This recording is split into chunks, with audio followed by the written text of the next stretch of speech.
اللہ تبارک و تعالیٰ کے نام سے شروع جو بڑا مہربان اور نہایت رحم کرنے والا ہے۔ پیارے دوستو، یہودی وہ بدبخت قوم ہے کہ جن کو اللہ تبارک و تعالیٰ نے بے شمار نعمتوں سے نوازا تھا، لیکن اس کے باوجود اس قوم نے اللہ تبارک و تعالیٰ کی نافرمانی کی۔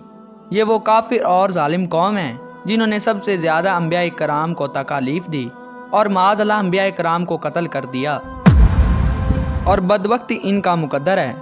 پیارے دوستو، آج کی اس ویڈیو میں ہم آپ کو بتائیں گے کہ یہودی کون ہیں اور ان کی نسل کہاں سے چلی، اور انہوں نے تاریخ میں کون کون سے انبیاء کرام پر ظلم و ستم کیے، یہ قوم کون کون سے انبیاء کرام کو مانتی ہے اور کن انبیاء کرام کا انکار کرتی ہے، یہ لوگ اللہ تبارک و تعالیٰ کے بارے میں کیا عقیدہ رکھتے ہیں اور ان کے باطل عقائد کیا ہیں، یہ لوگ حضرت جبرائیل علیہ السلام کو اپنا دشمن کیوں مانتے ہیں اور ہمارے آخری نبی حضرت محمد مصطفیٰ صلی اللہ علیہ وسلم نبی کیوں نہیں مانتے۔ پیارے دوستو، ان تمام تر سوالات کے جوابات قرآن و حدیث کی روشنی میں آج کی اس ویڈیو میں ہم آپ کو بتائیں گے، لہٰذا آپ سے گزارش ہے کہ ہماری اس ویڈیو کو اینڈ تک ضرور دیکھیے گا۔ پیارے دوستو، یہودی وہ قوم ہے جو تاریخ کی سب سے بگڑی ہوئی قوم ہے اور نافرمان قوم تھی۔ ان کی ہدایت کے لیے اللہ تبارک و تعالیٰ نے سب سے زیادہ انبیاء کرام کو مبعوث فرمایا۔ اس قوم کی ہدایت کے لیے اللہ تبارک و تعالیٰ نے اس قوم کو ہر طرح کی نعمتوں سے نوازا تھا۔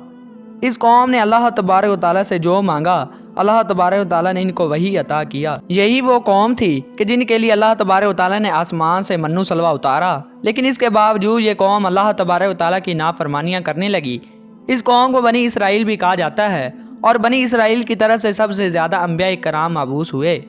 یہ وہ بدبخت قوم تھی جو اللہ تبارک و تعالیٰ کی کتابوں میں رد و بدل کیا کرتی تھی اور اللہ تبارک و تعالیٰ کی آیات کو بیچا کرتی تھی، اور اس کے بدلے اللہ تبارک و تعالیٰ کی نافرمانی کیا کرتی تھی۔ یہ لوگ کتاب سے اپنے مطلب کی باتیں لے لیتے اور باقی احکام کو چھوڑ دیتے۔ یہ دوسرے لوگوں کو نیک کام کرنے کا حکم دیتے اور خود ان پر عمل نہ کرتے، جیسا کہ اللہ تبارک و تعالیٰ قرآن پاک میں ارشاد فرماتا ہے، اور ان میں کچھ لوگ ایسے ہیں جو کتاب پڑھتے ہیں اور زبان کا الٹ پھیر ایسے کرتے ہیں کہ تم سمجھو کہ جو کچھ وہ پڑھ رہے ہیں یہ کتاب ہی کی عبارت ہے۔ پیارے دوستو، یہودی قوم دنیا کی سب سے جھوٹی اور فسادی قوم ہے۔ اس قوم پر اللہ تبارک و تعالیٰ نے متعدد بار لعنت فرمائی ہے۔ یہودی قوم حضرت ابراہیم علیہ السلام کے بعد وجود میں آئی۔ یہ حضرت ابراہیم علیہ السلام کی اولاد میں سے پیدا ہوئے۔ اللہ تبارک و تعالیٰ نے حضرت ابراہیم علیہ السلام کو 2 بیٹے عطا فرمائے تھے، ایک کا نام حضرت اسماعیل علیہ السلام اور ایک کا نام حضرت اسحاق علیہ السلام۔ حضرت اسحاق علیہ السلام میں سے حضرت یعقوب علیہ السلام پیدا ہوئے، جن کو اللہ تبارک و تعالیٰ نے نبوت سے سرفراز فرمایا، اور حضرت یعقوب علیہ السلام کو اسرائیل کے نام سے بھی جانا جاتا ہے۔ اس وجہ سے حضرت یعقوب علیہ السلام کی اولاد کو بنی اسرائیل کہا جاتا ہے۔ حضرت یعقوب علیہ السلام کی 4 بیویاں تھیں، جن میں سے 12 بیٹے پیدا ہوئے۔ ان 12 بیٹوں میں سے سب سے چھوٹے بیٹے کا نام یوسف تھا، جن کو اللہ تبارک و تعالیٰ نے نبوت سے سرفراز فرمایا، اور انہی 12 بیٹوں میں سے ایک بیٹے کا نام یہودا تھا، اور اس کی نسبت سے بنی اسرائیل والوں کو یہودی کہا جاتا ہے۔